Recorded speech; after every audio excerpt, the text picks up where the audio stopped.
Um, well, if you look at it, you can see a couple of things on there. You see the treacherous, the treacherous three. You had who else? Gosh, we going way back, fellas. Treacherous three, Run DMC. They had a little I wouldn't say a skirmish or nothing like that. It was just the difference of opinion and crew at one time because the Treacherous Three is basically who Run DMC kind of got they stage presence from. Especially after watching them perform with Spoonie. Spoonie was the main one who was concerned because he ain't like the way or what was going on when Russell was trying to get his own record label. Everybody else was trying to get deals, and MCA Records at the time was trying to get Run DMC, but Run DMC was they just used MCA, and Sylvia was trying to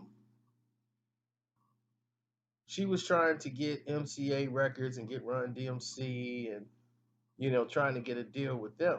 But Russ was trying to, do his own deal, and he didn't even discuss the deal with Run DMC. And they would have got a sweet offer with MCA Records, and they would have been out probably a lot better, a lot quicker than anybody else expected. But let's go back. Now, they in the Hollis, Queens area where it's like two Fifth Parks, over there doing their little runs. They was DJing, and Run was the brothers of Curtis Blow. I mean, the son of Curtis Blow. That was his name back then. DJ Run. Jay was Jazzy J. And at this time, the Treacherous Three is doing their thing. They coming together. They doing shows together, performing, and what they were doing was a whole new. It was like new rap. So everybody looked at them and said, "Yo, this the new rap. It's lyrical on a whole nother like lullaby type of rhyme flow that nobody was used to. The innovator, simulator, everybody come and get. They were whoa. What is this fast rap?" And all of them was doing it. Mo D, him, and it was man. This style is crazy. And when this style came out and these guys was rhyming it and doing this flow, it was basically telling African Bambaataa, Planet Rock, oh, Planet Rock. It was more like, Parliament style of rock rap that, Cool Herc and Melly Mel, Scorpio, all those guys, they came out with the message and all this. Like this was going to a new level. This was the new rap flow. And guys was gonna have to be rhyming and sounding like the Treacherous Three in order to stay in the game. So the Treacherous Three started to run into problems with a lot of hills to climb because a lot of people had crews and they wasn't with it and they was trying to downplay them and keep them down even though they putting out tracks and singles and it's getting momentum. It's just that everybody wasn't ready for the fast rap, so they like, man, not everybody's ready for this. So anyhow, run run came there with Russ, and he's getting ready to set up for Curtis Blow. And Curtis Blow got his show he finna do. And they finna perform. There's a whole bunch of these guys. They all in the park, and the Treacherous Three is out there. So it's a block party. Everybody finna perform. Curtis finna do his thing. Run's finna DJ and do his set. Everybody got their own DJ at the time. So Spoonie G is there, and he see Run is telling them that he want to rap. He's telling Russ, like, I want to rap. I'm gonna show you I can rap. I'm talking with my man Easy D over here, and we can rap. and that was DMC name at the time was Easy D, and DMC wasn't comfortable with it.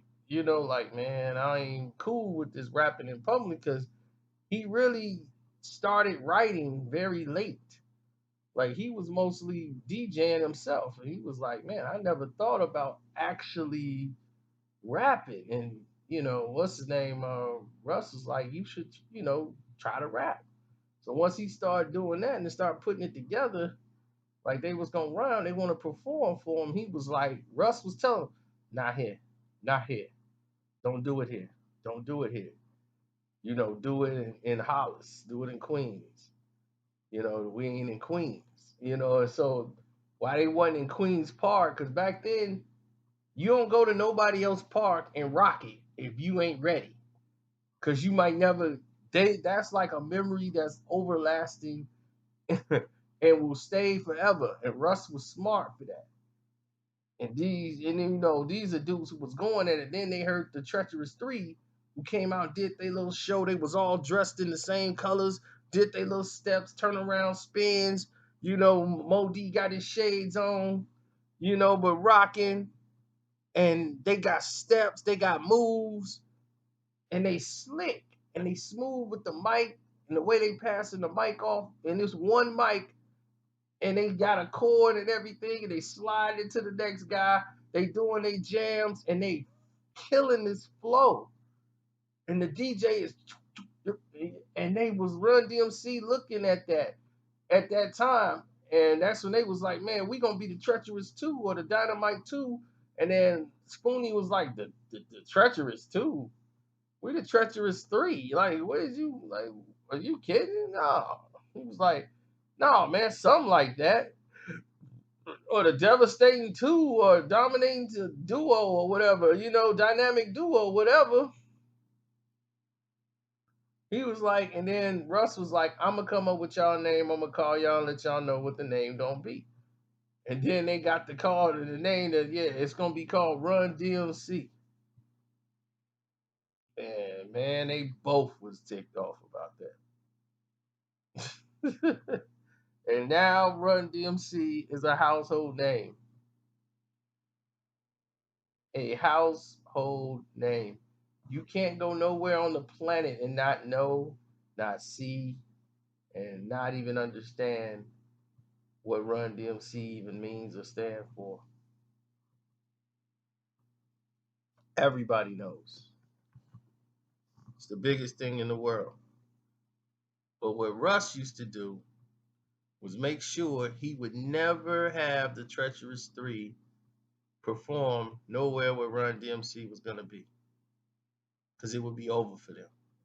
So he knew that, and they had to work together with everybody else to keep it down, and keep everything the way it is, and keep the business going, keep the new style going. But what they was doing is they had the movement. They dressed alike. They said, man, we got to think of a look. And they saw how Jay used to be when they got Jam Master Jay on board. And when Jam Master Jay was there, you looking at a situation where there's uh where Jay came in with the Kango and Styles and the all leather suits. That just happened to be the new, the thing they did, to basically clear everything out. To put it together, they had the Adidas, so they had like street hip hop and some fashion to themselves. And even though Curtis Blow was basically managing, I mean, he was working with them as far as doing production on their album, and Russ was managing them. They went ahead and decided that it would be best if they were to. I'm sorry, something that's got me distracted right now, watching this amazing Chicago Cubs game.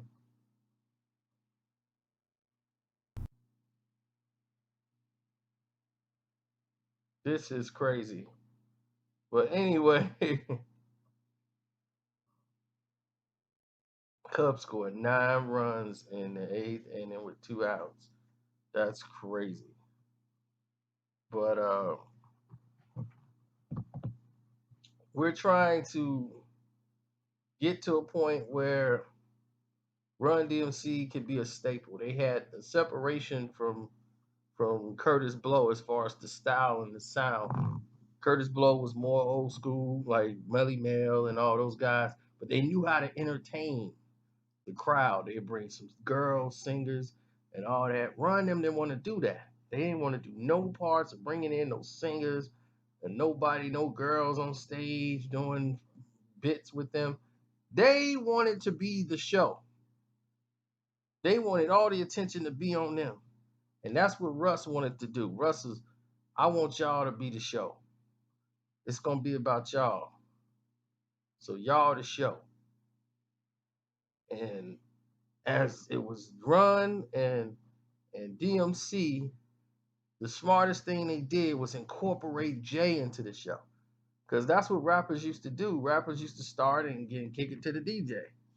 So they got the whole Treacherous 3, lineup. So when the Treacherous 3 see Run DMC, and then they're basically drowning out. It wasn't just Run DMC by themselves, but they casted a huge shadow when they came out. When the Kings of Rock came out,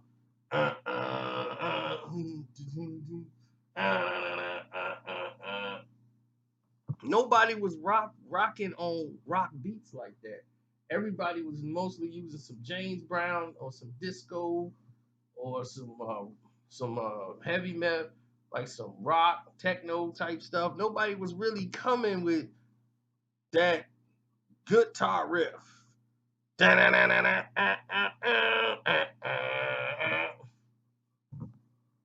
So when they started coming with that, it was something different.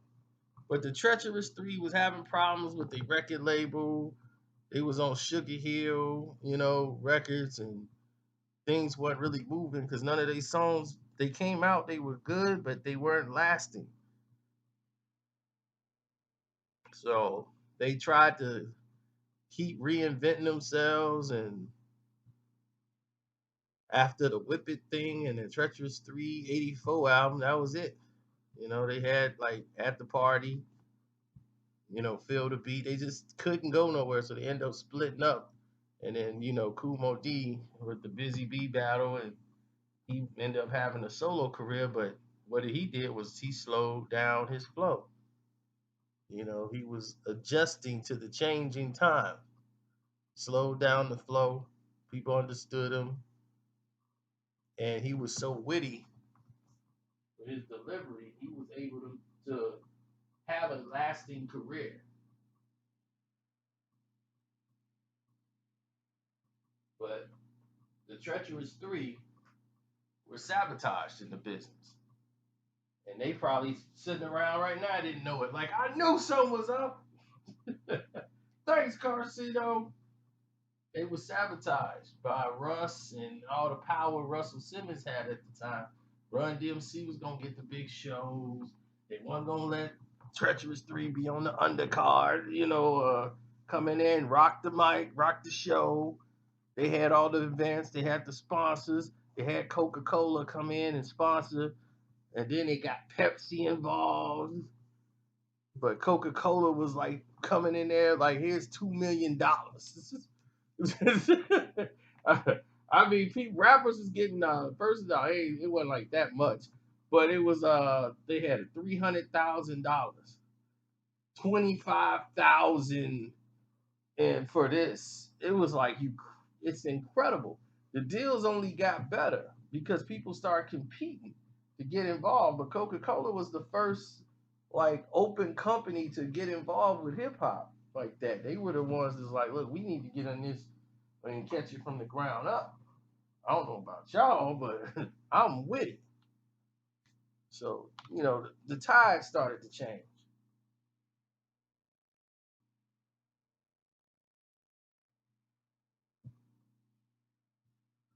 So that's what happened to him. It was no accident of what happened to the crew And everybody be like, man, what happened to the Treacherous Three? That's what happened. Something treacherous.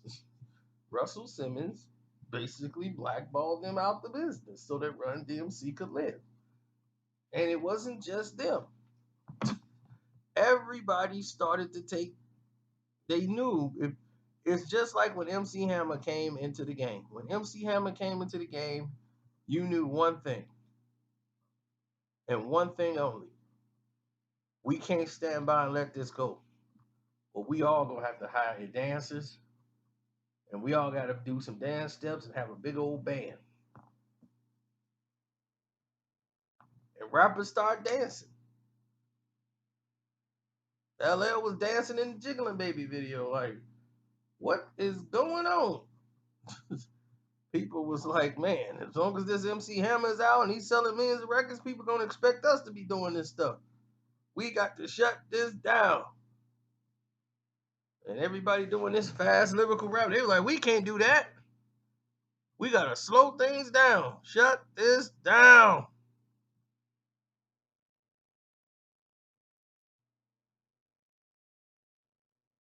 So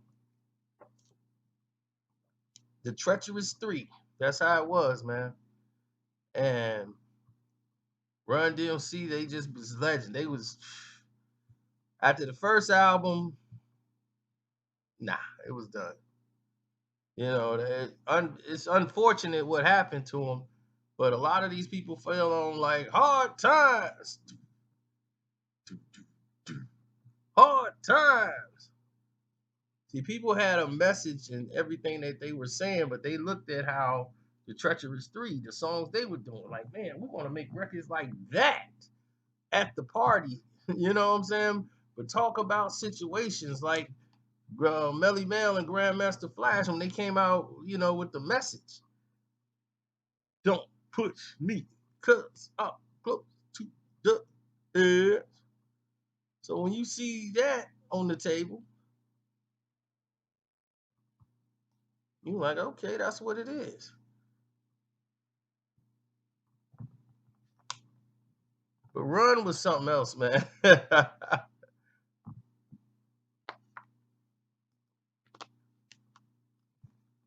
But they got the style for no shoelaces because, you know, guys were used to doing it. It was another thing that came from jail that ended up coming out in the real life. People would go to jail, they take your shoelaces out of your shoes. So you didn't have any shoelaces. So that style came out from the jail cells to the streets, just like sagging the pants. So people will come home out of jail, they walk around with their shoes on with no shoelaces because they so used to not having shoelaces. So Run DMC saw that and started rocking their shoes without the laces. And once they was rocking their Adidas with no shoelaces and all that stuff, and it was like, wow. Then they when they did start wearing them, they was wearing fat laces.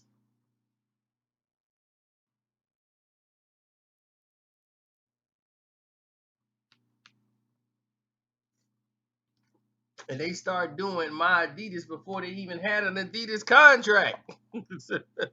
Which is like, no, no.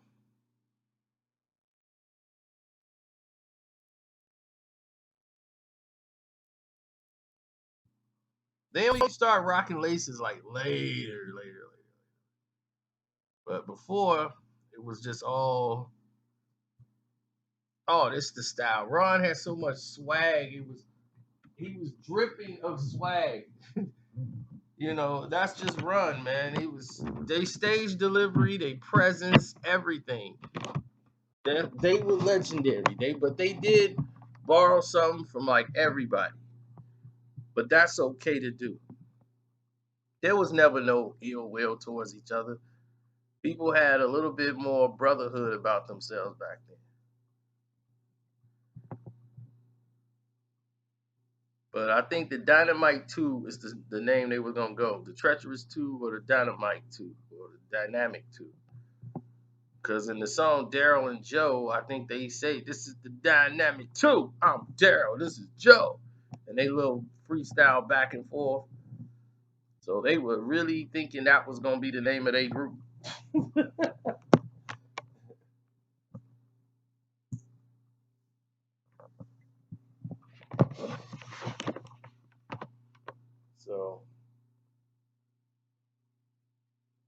that's it, man. I mean, you like what you heard, please subscribe and hit the notification button. It's your boy Carcino, man. I'm out. Y'all be blessed.